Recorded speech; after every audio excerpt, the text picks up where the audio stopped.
You know, we usually think about the video game industry coming into its own in the 70s.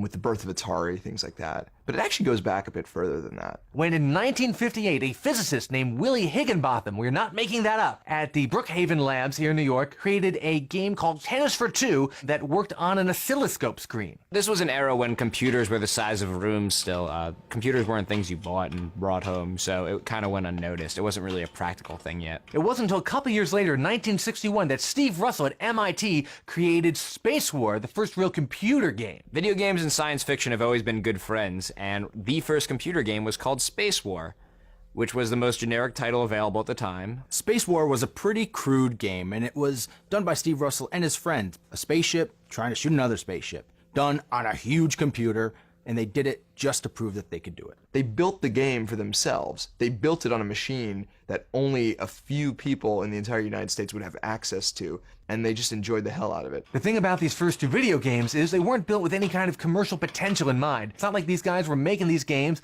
and selling them out of the back of a truck somewhere. They were just experiments with equipment they already had in the lab. If Higginbotham and Steve Russell sort of invented video games, it was Ralph Baer and Nolan Bushnell who actually developed it as a business. Now in 1966, Ralph Baer works for Sanders Associates, still like Halliburton. They're a top secret military contractor, but he's secretly using his budget and his resources at work to chase this crazy dream of a TV you can play. And during Vietnam, when he was supposed to be working on winning Vietnam, instead he was building video games, which kind of explains some things. In 1968, Baer invents and patents a ping-pong-style game, and then realizing, okay, there might be a market for this, he starts calling up television companies to see if there's any interest in buying this and kind of bringing it to market. Finally, in 1970, Magnavox bites, and they plan to release Baer's creation as what would be the first home video game console known as the Magnavox Odyssey.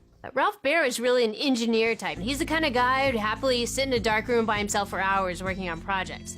In the meantime, you got Nolan Bushnell, who's kind of this freewheeling hippie type. He's the kind of guy that you'd find smoking a cigar in a hot tub with women all around him. Yeah, Ralph Baer and Nolan Bushnell are like a buddy cop movie, you know? One's a free-thinking hippie and the other's like a straight-laced guy who doesn't want a new partner.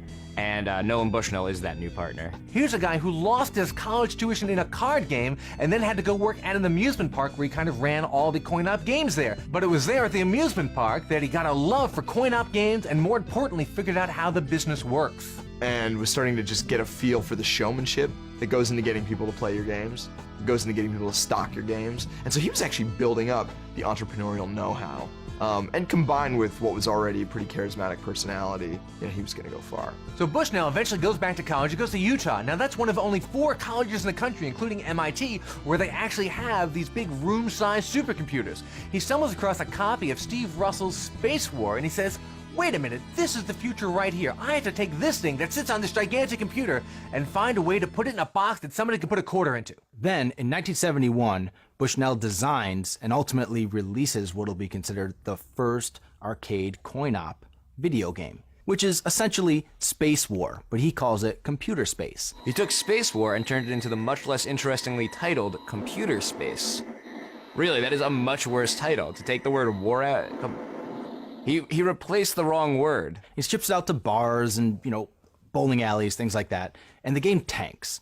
Nobody plays it because it's too complex. I mean, it was a physics simulation, which you had buttons that would increase your left thruster and your right thruster. It wasn't an immediately intuitive game for just anyone to get into. So the game doesn't do spectacularly well, but the idea is planted. Bushnell goes on to say, I've got to start a company to make more of these games.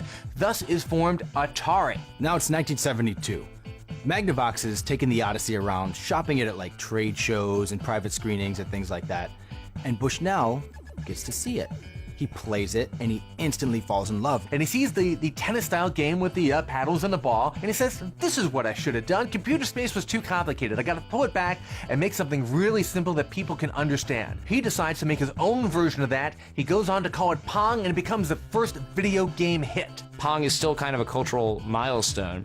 Even people that don't like video games at all can probably tell you the first really popular video game was Pong. So 1972 was a watershed year for video games, right? On one hand, you had Pong in the arcades, which was the first coin-operated arcade hit, and then Magnavox released the Odyssey for, you know, home. Almost immediately, Magnavox sues Atari because Bushnell basically stole the game. And Magnavox knows this, and Magnavox is like, look, Atari, we have patents for the ping pong style game, and we have patents for the first TV game. It's been disputed, for years. Nolan Bushnell has always said, oh, I never saw that table tennis game they were working on. But it's funny, he signed the guest book at, one of these private showings, which would later come back to haunt him. But back then, nobody really saw video games as being a multi-billion-dollar industry, so they settled out of court and Atari agreed to pay Magnavox basically a small licensing fee. So after the settlement, Bushnell and Baer finally meet. It's like they meet, shake hands, pleasant meeting, and then pretty much walk their separate ways. So the two men went in their different directions, as did their separate projects. The Magnavox Odyssey tanked,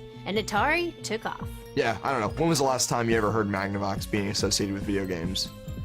Besides this episode, I guess. Ironically, Nolan Bushnell's first two games, Computer Space and Pong, they were basically kind of stolen from other people's ideas. Once Pong became a big hit, however, other copycats came in and they started stealing all of his Pong business. After Pong becomes a huge hit and everyone rips it off, Bushnell's like, wait a second. We have to find a way to stay ahead of these copycats. And so what they start doing is releasing game after game after game that are really original games, really just creative games that the copycats can't keep up with. And that's when Atari really starts to blow up because they just have so many games. Because of Atari's success, Nolan Bushnell became world famous as the father of the video game, even though he had kind of borrowed most of the ideas from other people. Meanwhile, Ralph Baer was kind of forgotten, even though he was the real father of the video game. Bushnell was fairly flamboyant, and the media just totally ate it up. And so he was always the one on the camera, and he was always just kind of by default the one credited with inventing video games. So Baer, the engineer, gets his revenge in the end through a game called Simon.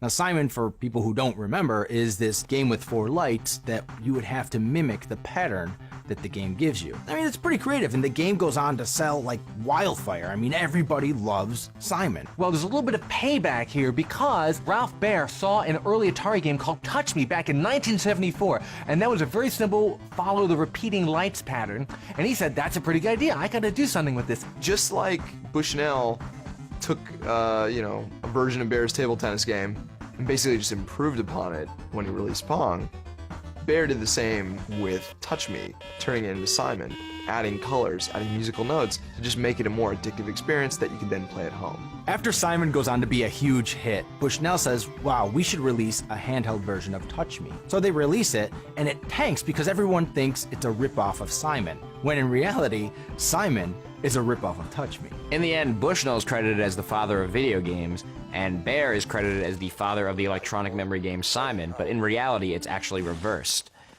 which means nothing to anyone except Bushnell and Baer. Even though he didn't get the credit he deserved, Ralph Baer would actually resurface again in 1980. He had developed the very early digital camera technology that he wanted to put in arcade games. And the reason for this is so that people, once they get a high score on a video game, they could take their picture to put it next to the high score. Sounds like a great idea, right? Well, of course, by day 2, some guy got a high score, and then he gets up and immediately starts... So it lasts 1 day on the streets of Chicago, and then the company pulls it. This establishes one of the main rules of technology. If someone can use it to show someone else their balls, they will. But the digital imaging technology behind it actually was very useful. They used it in the Journey game to get the musicians' faces into the game. First time anyone had ever done that, and that went on to be the technology behind Mortal Kombat, digitizing entire people and putting them into the game. This guy's a genius. I mean, he keeps coming up with innovative things. And, digital camera in 1980 to put an image in a video game?